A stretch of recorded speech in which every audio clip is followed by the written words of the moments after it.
A thief entered the house of Uttam Chakraborty when no one was at home on Saturday night. He broke the door and took 41,000 cash and jewelries from the showcase. Incident took place at Bagma Gopi Chaumani, Udaipur. Uttam Chakraborty of Bagma Gopi Chaumani, Udaipur came to Agartala with all his family members on Friday.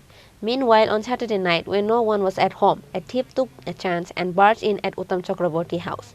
Breaking the door of the house, a thief took 41,000 cash and jewelries from the showcase. After the incident, the neighbor came to know about the thievery on Sunday. Later, the owner of the house, Uttam Chakraborty, immediately returned back to his house and filed a complaint at Bagma police station.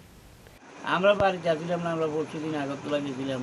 কালকে রাত্রে বলে চুরি হয়েছে, সকালবেলা ফোনে খবর পেয়েছি আর আইজেই বাড়ি ঘরে এই অবস্থা। টাকা ছিল 41,000 আর স্বর্ণের জিনিস ছিল গলার হার, একটা আমার হাতের একটা আংটি, একটা রাম ঠাকুরের লকেট আর 2 কানের 1 জোড়া স্বর্ণের জিনিস। কোন জায়গাতে আপনার বাড়ি? আমরা বাড়ি বাগমা গুপি চৌমানি।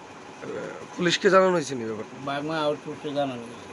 তারা আইছে, আইয়া তারা লেখার না লইয়া গেছে। দিকে যে কারোর সন্দেহ হয় না। আমি কইছি যে কারোর তো এরকম সন্দেহ হয় না, কারোর কিন্তু আমার এরকম কর্তৃত্ব নেই। আপনারা বাড়ি ছিলেন না? আমরা বাড়ি আসছিলাম না, ওই পাশের বাড়ির লোকে সকালে খবর পেয়েছে আর সকালবেলা আগরতলাতে আই। কত টাকা ছিল? 41,000 টাকা।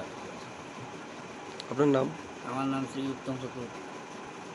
Reported by Rajiv from Udaipur, Chini Khorang.